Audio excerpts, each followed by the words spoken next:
Hi friends, പുതിയൊരു വീഡിയോയിലേക്ക് എല്ലാവർക്കും സ്വാഗതം. അങ്ങനെ ടോണിനെ മാറ്റി നിർത്തിയിട്ട് സംസാരിക്കുകയാണ് മാമച്ചനും രേവതിക്കുട്ടിയും കൂടിയിട്ട്. അപ്പോൾ അങ്ങനെ സാധാരണ രീതിയിൽ സംസാരിക്കുമ്പോൾ ഞങ്ങൾ നാളെ ഒരു വീട്ടിൽ പോയിട്ടുണ്ടായിരുന്നു. അവിടെ ചെന്നപ്പോൾ ഒരു കുട്ടി ഇങ്ങനെ കുഞ്ഞിനെ ചോദിച്ച് അലറി വിളിച്ച് വരികയാണ്. അപ്പോൾ കല്യാണത്തിന് മുമ്പ് ഒരു കുട്ടി ഉണ്ടായിരുന്നു. അപ്പോൾ ആ കുട്ടീനെ കാണാതായപ്പോൾ ഭ്രാന്തായതാണ് അങ്ങനെയൊക്കെ പറഞ്ഞിട്ട് ഇങ്ങനെ പറയുകയാണ്. അന്നേരം ടോണി പറയുകയാണ്, എൻ്റെ ജീവിതത്തിലെ കഥ ഇതേപോലെ തന്നെയായിരുന്നു. ഞാൻ കല്യാണം കഴിച്ച് ഗൾഫിലേക്ക് പോയി, ഭാര്യനെയും കൊണ്ടുപോയി. ഒരുപാട് സ്നേഹത്തോട് കൂടിയിട്ടാണ് അവൾ എന്നോട് പെരുമാറിയിരുന്നത്. ഒരു കുഞ്ഞിനെ നോക്കുന്നത് പോലെയാണ് എന്നെ നോക്കിയിരുന്നത്. പക്ഷേ ഒരു തവണ ഗൾഫിൽ നിന്ന് തിരികെ വന്ന് പിന്നെ പോയപ്പോൾ തിരിച്ചു ചെന്നപ്പോൾ അവളുടെ ഭാവമൊക്കെ മാറി, ആകെ ഉഷാറില്ല.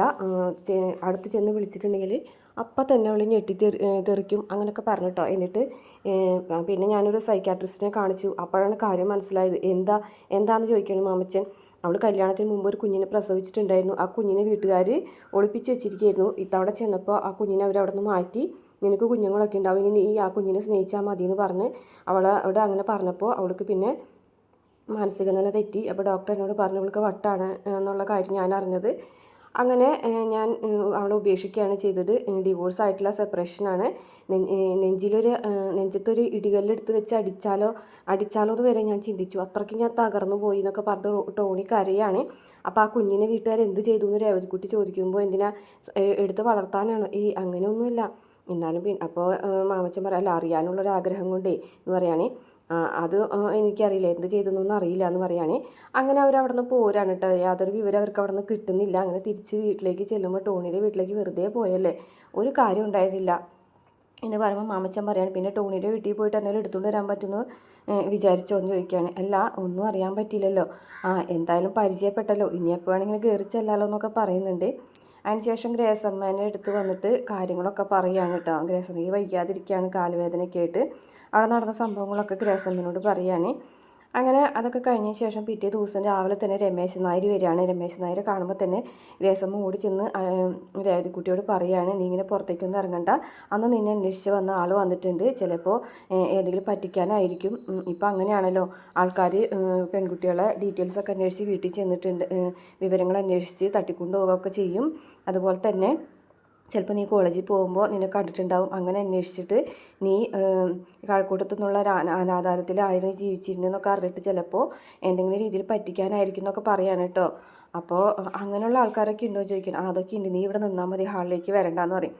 അങ്ങനെ വാതിൽ തുറന്നിട്ട് രമേശൻ നായർ ഇങ്ങനെ ചിരിച്ച് നിൽക്കുകയാണ് കേട്ടോ.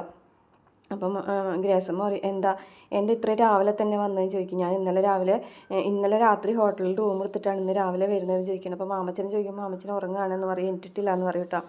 അപ്പോൾ രമേശൻ നായർ പറയാണ്, അതെ, ഞാൻ ഇഷ്ടം പോലെ സ്വത്തുള്ള ആളാണ്, ഭൂമിയും ഏക്കർ കണക്കിന് പാടവും വലിയ വീടും ഒക്കെ ഉണ്ട് എന്ന് പറയട്ടോ. അപ്പോൾ ഗ്രേസമ്മ ചോദിക്കും, അതൊക്കെ എന്നോട് എന്തിനാണ് പറയണമെന്ന് ചോദിക്കുകയാണ്.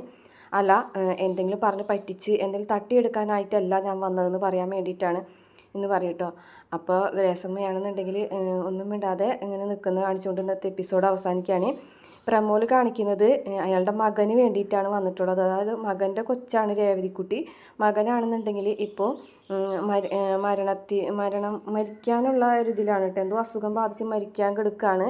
അപ്പോൾ ഗ്രേസമ്മനോട് പറയും, നിങ്ങൾ അന്ന് ഞാൻ പറഞ്ഞപ്പോൾ നിങ്ങൾ ആ പെൺകുട്ടിക്ക് 36 വയസ്സുണ്ടെന്ന് പറഞ്ഞു, പക്ഷേ ഞാൻ കഴക്കൂട്ടത്ത് പോയിട്ട് വീണ്ടും അന്വേഷിച്ചിട്ടുണ്ടായിരുന്നു, എനിക്ക് ആ കുട്ടീനെ ഒന്ന് കാണണം എന്നൊക്കെ പറഞ്ഞിട്ട് ഇങ്ങനെ രേവതിക്കുട്ടീനെ വിളിക്കുകയാണ്.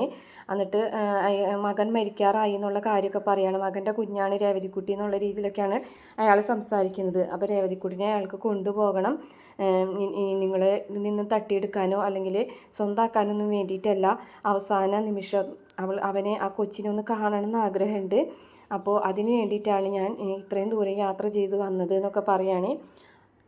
അങ്ങനെ മാമച്ചൻ പറയാണ്, നിങ്ങളുടെ അഡ്രസ്സും ഫോൺ നമ്പറൊക്കെ തന്നേക്ക്, ഞങ്ങൾ അങ്ങോട്ട് വരാം എന്നുള്ള രീതിയിൽ സംസാരിക്കുകയാണ് കേട്ടോ. അപ്പോൾ എന്നോട് വിഷമമൊന്നും തോന്നരുത്, അവളെ ഞാൻ തട്ടിയെടുക്കുന്നതല്ല, എൻ്റെ മകൻ അവസാനമായിട്ട് അവളൊന്ന് കാണണമെന്ന് പറയാണ് കേട്ടോ. അപ്പോൾ ഇനിയിപ്പോൾ എന്തായാലും രേവതിക്കുട്ടി അച്ഛനെ കാണാൻ പോകും, അവസാന ആഗ്രഹം എന്നുള്ള രീതിയിൽ. അപ്പോൾ ഇത്രയാണ് പ്രമോല് കാണിച്ചിട്ടുള്ളത്. വീഡിയോ ഇഷ്ടപ്പെട്ടാൽ മറക്കാതെ നമ്മുടെ ചാനൽ ഒന്ന് സബ്സ്ക്രൈബ് ചെയ്ത് സപ്പോർട്ട് ചെയ്യണേ.